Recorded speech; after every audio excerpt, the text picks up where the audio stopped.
Man, if you've been following everything around the Bears lately, you already know things are getting really interesting heading into this draft.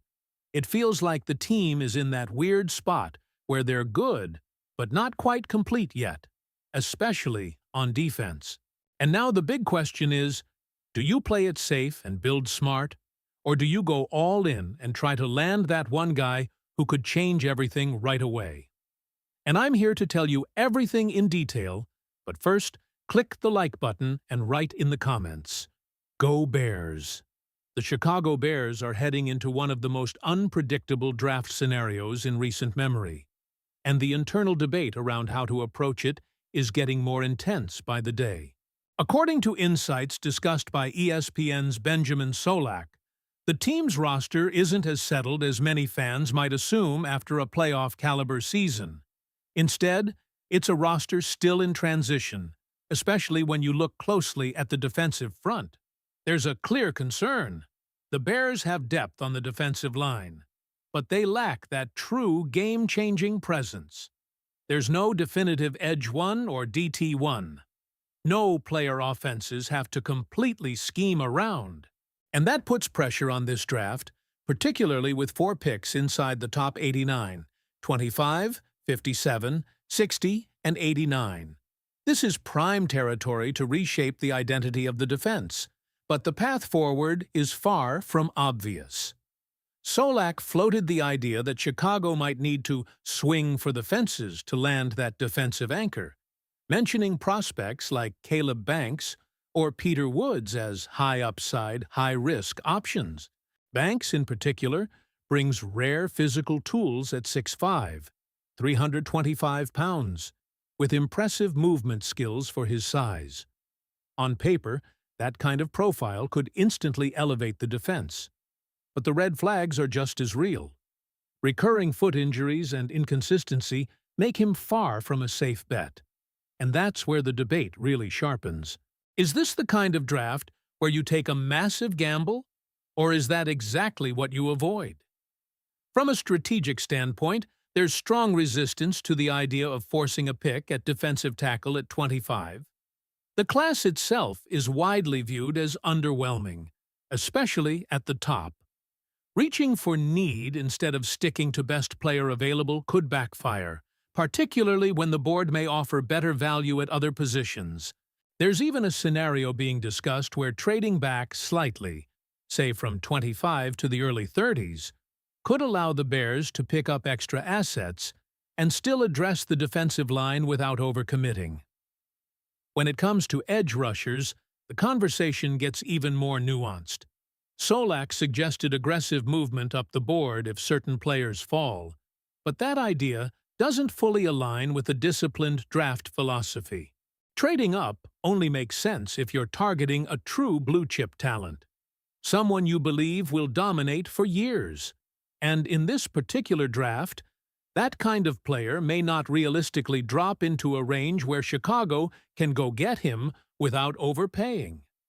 There are names like Akeem Messidor being discussed as potential fits opposite Montez Sweat, and stylistically, that pairing does make sense. Messidor brings speed and energy that could complement Sweat well. But again, the key question is value. Taking him at 25? Reasonable. Trading significant capital to move up for him? That's where things start to feel forced rather than strategic. And then there's the broader roster picture, which complicates everything even more. The Bears don't just have 1 or 2 needs. They have several areas that could require attention soon. Safety is still a question mark next to Kyler Gordon. Cornerback depth could become an issue with contract situations looming. The offensive side isn't immune either, with potential pressure points at wide receiver, running back, and even along the offensive line, depending on health and performance. All of this points to one central idea. This might not be the draft to force anything. It might be the draft to stay patient, trust the board, and continue building depth and flexibility rather than chasing a single solution. Because if there's one thing becoming clear, it's this. The Chicago Bears have options, but none of them come without risk. And how they balance urgency versus discipline could define not just this draft, but the trajectory of the roster over the next few seasons. So now I want to hear from you. Should the Bears stay committed to the best player available approach? Or do you think this is the moment to take a big swing and aggressively target a defensive difference maker no matter the cost?